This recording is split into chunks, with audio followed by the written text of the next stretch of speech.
1959년 6월 18일 저녁 12시 저녁 식사를 마친 황잉추는 친구들과 나이트클럽에서 놀고 집으로 돌아오던 중이었는데 갑자기 검은색 승용차 한 대가 그들의 앞을 막아섰습니다. 그때 차 안에서 세 남성이 내리더니 권총을 겨누며 야! 소리 지르거나 도망가는 놈 있으면 이 자리에서 죽여버린다. 살려주십시오. 인추의 친구들은 남성들을 보더니 겁에 질려 도망갈 엄두도 내지 못했습니다. 차에서 내린 남성들은 하나같이 얼굴에 마스크를 쓰고 있었기 때문이었습니다. 그들이 쓰고 있던 것은 늑대 가면이었습니다. 남성들은 미리 계획한 듯 친구들은 놔두고 황인추만 차에 태운 채 도주했습니다. 다음 날 아침 황인추의 아내는 출근 시간이 되어도 남편이 집에 들어오지 않자 경찰에 신고를 했습니다.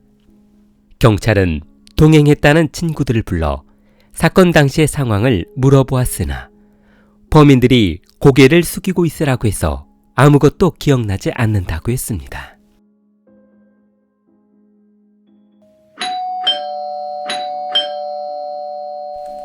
소포했습니다. 1959년 6월 21일 황시빈은 의문의 소포 상자를 받게 되었는데 어디 보자. 나한테 올 만한 소포는 회사로 보낼 텐데 누가 집으로 소포를 보냈지? 여보, 뭔데 그래요? 그러게, 나한테 소포가... 시빈이 소포 박스를 열자 어머나! 상자 안에는 얼마 전 실종된 아들 황잉추의 잘린 피 묻은 귀가 담겨져 있었습니다. 그리고 박스 안에는 아들이 타고 다녔던 승용차의 차키와 지갑, 소지품들이 들어있었습니다. 박스 아래에는 범인들이 남긴 것으로 의심되는 한 통의 편지가 들어있었는데 아들을 살리고 싶다면 50만 홍콩 달러를 가지고 약속 장소로 나오시오. 라는 내용이 적혀 있었습니다. 잉추의 아버지는 곧바로 경찰에 신고했고 현장에 도착한 경찰은 아들의 잘린 귀를 보고 혈액이 응고된 시간으로 보아 분명 살아있을 것이라는 결론을 내렸습니다. 그러나 아버지는 범인들에게 아들의 몸값을 주지 않기로 했는데 그놈들이 아들을 죽였는지 살렸는지도 모르는 마당에 경찰에 신고도 안 하고 협상하러 나간다면 우리 생명도 보장받기요 어렵지 않습니까? 그래도 아들이 먼저지. 그깟 돈이 문제예요? 저는 절대로 납치범들과 협상할 생각이 없습니다. 그 뒤로 납치범들에게 편지나 전화는 오지 않았고 세월은 흘러 어느덧 2년이라는 세월이 흘렀습니다. 1961년 2월 10일 아침 식사를 마친 황시빈은 평상시와 같이 운전기사가 운전하는 승용차를 타고 출근하던 길이었습니다. 그런데 산업도로를 달리던 황시빈의 차를 따라오던 검은색 승용차가 굉음을 내며 앞지르더니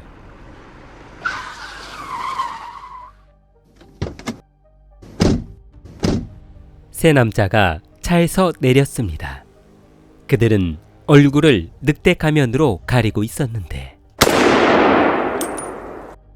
허공에 총을 발사한 뒤 기사에게 차문을 열라는 손짓을 했고 운전석에 올라탄 남성들은 타고 온 차 트렁크에 운전기사를 집어넣어 버렸습니다. 그리고 황시빈의 차를 끌고 도주했습니다. 시빈은 반항 한번 해보지 못하고 그들에게 납치되고 말았습니다. 당시 숨어서 현장을 목격했던 주민은 곧바로 경찰에 신고를 했으나 경찰이 현장에 도착했을 때는 아무것도 남아있지 않았습니다. 15일 후 황시빈의 집에 편지 한 통이 도착했습니다. 편지에는 다음과 같은 내용이 적혀 있었는데 남편을 살리고 싶다면 50만 홍콩 달러를 준비해 약속한 장소로 나오시오. 거친 늑대. 슈빈의 아내는 이전 아들의 사건을 기억하며 이번에는 경찰에 신고하지 않고 직접 돈을 들고 그들을 만나기로 했습니다.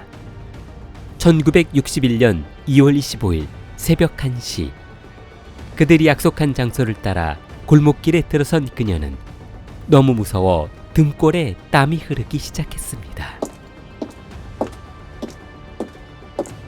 그녀의 구두 발자국 소리가 골목길에 울려 퍼지자 막다른 골목에서 마스크를 쓴 3명의 남성이 나타났습니다. 경찰을 데리고 온 건 아니겠지? 절대 그럴 일 없어. 그때 아들 사건 한 번으로 만족한다고. 그럼 약속한 돈은 가져왔겠지? 자, 당신들이 요구하는 금액이야. 납치범들은 가방 속의 현금을 확인하자 남편을 끌고 나왔습니다. 자, 어서 데리고 꺼져. 아내는 시빈을 데리고 집으로 돌아온 후 곧바로 경찰에 신고했습니다. 그러나 이미 도주해버린 납치범들을 잡기에는 시간도 증거도 부족한 상황이었습니다. 경찰은 자신들에게 협조도 하지 않고 독단적으로 일을 처리해버린 황시빈과 그의 아내 때문에 더 이상 실종된 아들 사건을 신경 쓰지 않았습니다. 황시빈은 싱잉 컴퍼니를 설립한 황싱잉의 아들이었는데 싱잉 컴퍼니는 엔진 오일을 만드는 회사로 당시 홍콩에는 단 하나밖에 없는 회사였습니다. 그렇기 때문에 싱잉 컴퍼니는 아주 순식간에 성공할 수 있었고 나이가 많아진 싱잉은 회사를 아들에게 물려주었습니다.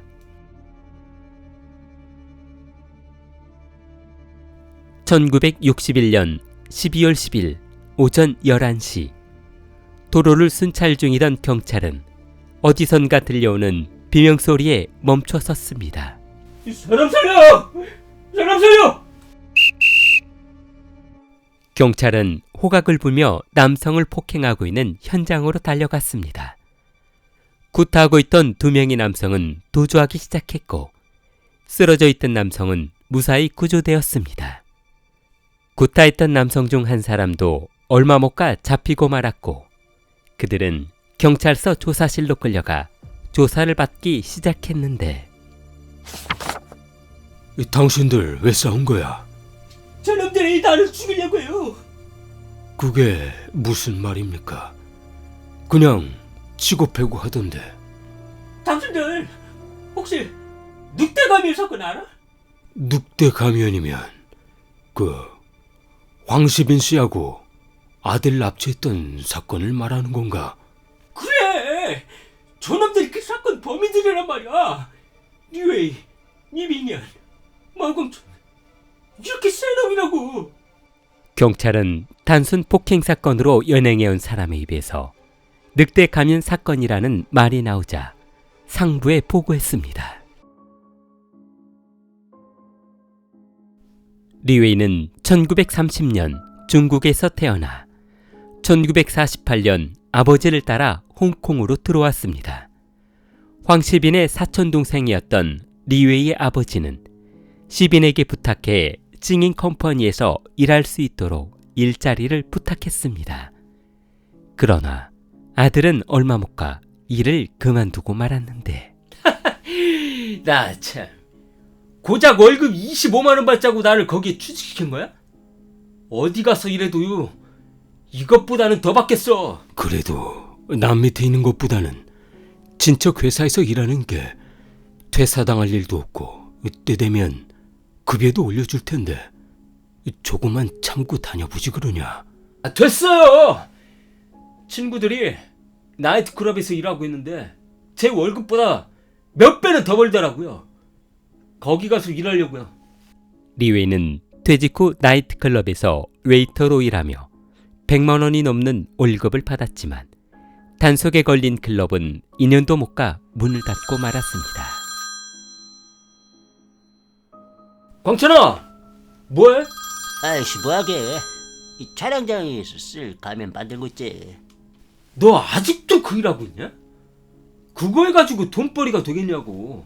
아이 배운 게 그거밖에 없는데 어떡해. 아이 그리고 삼촌하고 같이 있어서 다른 일은 생각도 못한다고.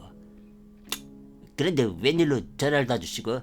아, 그러고 보니까 너 가면, 마스크 뭐 이런 것도 만들 수 있겠구나. 아이 그런 건 껌이지. 나랑 사업 한번 하지 않을래? 한 번에 50만 홍콩 달러는 벌 수 있을 것 같은데 말이야. 이게 그렇게 많이 해? 그게 뭔데? 우리 집안 삼촌이 싱잉 컴퍼니 회사 대표거든. 너한테 그런 친척이 있었어? 그런데 그 양반이 돈이 얼마나 많은지 몰라. 그러니까 아들을 납치해서 몸값으로 50만 달러라고 하면 뭐 그건 돈도 아니니까 그냥 줄 거란 말이야. 너네 친척이니까 내가 잘 알겠구나. 그래, 그럼 같이 하자. 그런데 차하고 운전할 사람은 있어? 없지. 그래, 내 친구 중에 지빙젠이라고 있거든. 택시기사야. 차도 있다고. 세 사람은 그렇게 조직을 결성했고 각자 역할을 나누었습니다. 리웨이는 황잉추의 일정을 조사해 그를 납치할 날짜와 장소를 정했습니다. 그리고 마광진은 얼굴을 가릴 마스크를 제작하고 잉추를 협박하는 역할을 맡았으며 승용차 운전을 맡았습니다. 그렇게 처음 시작한 황잉추 사건이 실패로 돌아가자 신고할 것이 두려웠던 그들은 황잉추를 살해하고 그의 아버지를 납치해 돈을 받아내기로 했습니다. 황시빈을 납치해 50만 홍콩 달러를 손에 쥐자 세 사람은 돈을 나눠 갖기로 했는데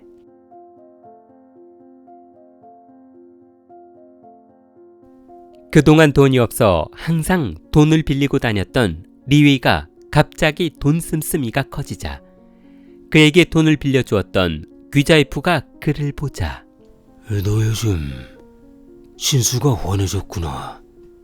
그래, 내 돈은 언제 갚을 건데? 아이, 곧 갚으면 될 거 아니야. 그까짓 게 얼마나 된다고 그래. 이놈 봐라. 어디에서 목돈 좀 만졌나 본데. 얘들아, 저놈 좀 잡아봐라. 좀 맞아야 돈을 넣을 것 같구나. 귀자이프와 부하들은 리웨이를 붙잡고 구타하기 시작했습니다. 야, 말하라고. 뭐해서 돈 벌었어? 알았어. 알았어. 말할 테니까 때리지 마, 말아줘. 얼마 전에 싱잉 컴퍼니 사장 납치 사건 있잖아. 뭐, 설마 그 엄청난 사건을 내 놈이 그런 거야? 받아간 돈만 50만 달러가 넘는다고 하던데. 아니 그게 아니고. 나 그럼 돈은 어디에 숨겼어? 안내. 리웨이가 머뭇거리자 칼을 한 방 맞아야 정신을 차리지. 잠깐만. 그게 어디냐면 말이지. 내가 아는 친구들한테 맡겨놨거든. 그러니까 내가 가서 찾아올게. 내일 만나서 전부 줄게. 정말이지? 그날 밤 귀자이프는 리웨이를 놔주며 다음날 약속 장소로 돈을 가지고 나오라고 했습니다. 다급해진 리웨이는 이 사실을 친구들에게 알렸는데 너 미쳤어? 그러다 우리 다 죽는다고. 그놈들이 그 돈 받아가지고 떨어질 것 같아? 숨겨놓은 돈까지 다 뺏어갈 거라고. 아이씨, 그럼 나보고 어떡하라는 말이야. 나 이러다 죽는다고. 그러길래 왜 돈 자랑을 하고 다녀서 이 사단을 만드는 건데? 내가 이럴 줄 알았냐고. 그러지 말고 약속 장소에서 그놈 죽여버리자. 다음날 가방을 들고 약속 장소에 나간 리웨이가 모습을 드러내자 이 돈은 가져왔겠지. 그때 숨어있던 마광진과 리빙이 귀자이프를 살해해버렸습니다. 야, 이제 어떡해? 어떡하긴 어떡해. 변전수 야산에 묻어버려야지. 거기 들어. 경찰은 도로에서 싸우던 남성을 검거하면서 우연히 늑대 가면 사건의 용의자들을 확보하고 검거에 나섰습니다. 그리고 2월 11일 경찰은 부모 집안에 숨어있던 니빙젠을 체포했습니다. 그는 마치 이런 날이 올 것이라는 것을 알고 있는 듯 반항 한번 하지 않고 순순히 검거되었습니다. 2월 13일 경찰은 납치한 돈을 마광진의 집에 숨겨놓았다는 정보를 입수하고 그의 집으로 출동했습니다. 그러나 경찰이 도착했을 때는 광진의 아버지로 보이는 노인만 있을 뿐 그는 도주하고 없었습니다. 다행히 돈가방은 놔두고 도주해서 돈은 모두 회수했습니다. 그러나 경찰이 집을 나서려던 순간 노인이 사라진 것을 알고 그를 찾아봤으나 흔적도 남지 않고 사라져버렸습니다. 그때 한 주민이 조금 전 집에서 나온 노인이 옆집으로 숨었다며 알려주었고 이웃집으로 들어가 노인으로 변장한 마광진을 검거할 수 있었습니다. 경찰은 거친 늑대를 모두 검거한 후 그러니까 협박을 들어주지 않자 황인추를 살해했다는 말인데 시신은 어디에 묻었습니까?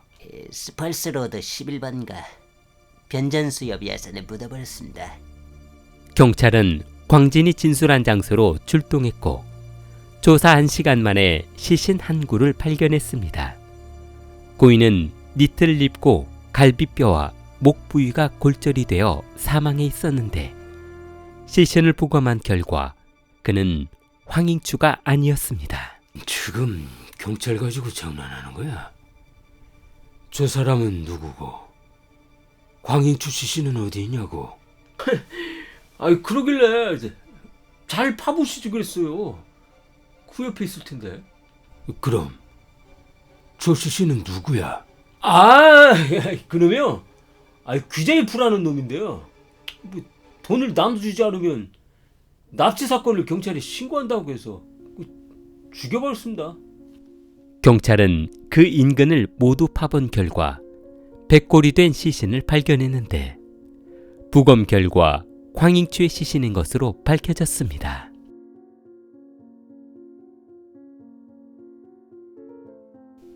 (1962년 3월 14일) 중앙법원 배심원단은 만장일치로 3사람에게 살인 혐의로 사형을 선고했습니다. 이들은 홍콩의 사형제도가 폐지되기 전 마지막으로 처형된 사형수들이라고 합니다. 킬리를 사랑하는 마음을 좋아요와 구독으로 표현해보세요. 킬리였습니다.